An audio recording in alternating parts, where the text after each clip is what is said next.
Hello friends, ಸಣ್ಣ ಅಡುಗೆ ಮನೆಗೆ ಸ್ವಾಗತ. ಇವತ್ತು ನಾವು ಮಾಡ್ತಿರೋದು ನೆಲ್ಲಿಕಾಯಿ ಉಪ್ಪಿನಕಾಯಿ. ಬೇಕಾಗಿರೋದು ಒಂದು ಅರ್ಧ kg ನೆಲ್ಲಿಕಾಯಿ ತೊಗೊಂಡಿನಿ. ಒಂದು ಅರ್ಧ ಸ್ಪೂನ್ ಮೆಂತ್ಯಕಾಳು, ಒಂದೂವರೆ ಸ್ಪೂನ್ ಸಾಸಿವೆ, ಜೀರಿಗೆ, ಒಂದು ಸ್ಪೂನು ಬೆಲ್ಲ.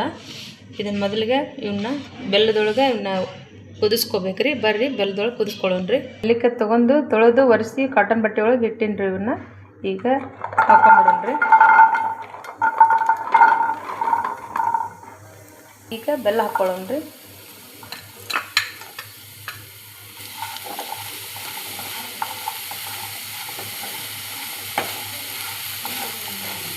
ಕೈಯಾಡ್ತಾನೆ ಇರ್ಬೇಕ್ರಿ. ಗ್ಯಾಸ್ ಲೋ ಫ್ಲೇಮ್ನಾಗ ಇಡ್ರಿ. ನೀರೇನು ಹಾಕ್ಬಾರ್ದು. ಇದಕ್ಕೆ ಬೆಲ್ಲ ಕರ್ಗೋರ್ಗಿನ ಇದನ್ನು ಕಲಿಸ್ತಾನೆ ಇರಿ. ಚಮಚಲ್ಲೇ ಕೈ ಬಿಡಬೇಡ್ರಿ, ಕರ್ಗಾಕತ್ತೈತಿ. ಈಗಿದ್ದು ಗ್ಯಾಸ್ ಪೂರಾ ಲೋ ಇಟ್ಬಿಡೋಣ್ರಿ. ಈಗ ಸಾಸಿವೆ ಮತ್ತು ಜೀರಿಗೆ ಅದಾವಲ್ರಿ, ಅವನ್ನ ಹುರ್ಕೊಂಬಿಡೋಣ್ರಿ. ಈಗ ಸಾಸಿವೆ ಹುರ್ಕೊಂಬಿಡೋಣ್ರಿ. ಜೀರಿಗೆನ ಹಾಕ್ಕೊಂಬಿಡ್ತೀನಿ ರೀ. ಇವು ಮೆಂತ್ಯ ಸ್ವಲ್ಪ ಹಾಕ್ಕೋಬೇಕ್ರಿ, ಭಾಳ ಕೈ ಆಗ್ತೈತಿ. ಅದಕ್ಕೆ ಸ್ವಲ್ಪ ತೊಗೊಂಡಿನಿ. ಇವನ್ನ ಹುರ್ಕೊಂಬಿಡೋಣ್ರಿ ಈ ಥರ ನೀಟಾಗಿ. ಇದು ಹುರ್ಕೊಂಡಾಗೈತೆ ನೋಡ್ರಿ. ಈಗ ತೆಗೆದ್ಬಿಡೋಣ್ರಿ. ಇವನ್ನ ಕುಟ್ಟದೊಳಗೆ ಹಾಕಿ ಕುಟ್ಕೊಂಡ್ಬಿಡೋಣ್ರಿ.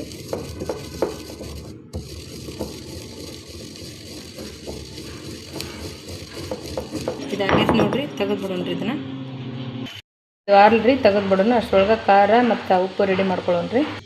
ಈಗಿದ್ದು ಖಾರೈತೆ ನೋಡ್ರಿ, ಅನ್ನ ಎಲ್ಲ ಹೀರ್ಕೊಂಡೈತಿ. ಈಗ ಖಾರ ಹಾಕ್ಕೊಂಡ್ಬಿಡೋಣ್ರಿ. ಒಂದೂವರೆ ಸ್ಪೂನು ಖಾರ ಹಾಕ್ಕೊಳತ್ತೀನಿ ರೀ. ಈಗ ಉಪ್ಪು ಹಾಕ್ಕೊಂಬಿಡೋಣ್ರಿ. ಸ್ವಲ್ಪ ಹಿಂಗೆ ಹಾಕ್ಕೊಳತ್ತೀನಿ ರೀ. ಕುಟ್ಟಿ ರೆಡಿ ಮಾಡ್ಕೊಂಡಿಲ್ರಿ ಮಸಾಲೆ ಇದ್ರೊಳಗೆ ಹಾಕ್ಕೊಂಬಿಡೋಣ್ರಿ. ಒಂದು ಸಲ ನೀಟಾಗಿ ಇದನ್ನು ಕಲಿಸ್ಕೋಬೇಕ್ರಿ.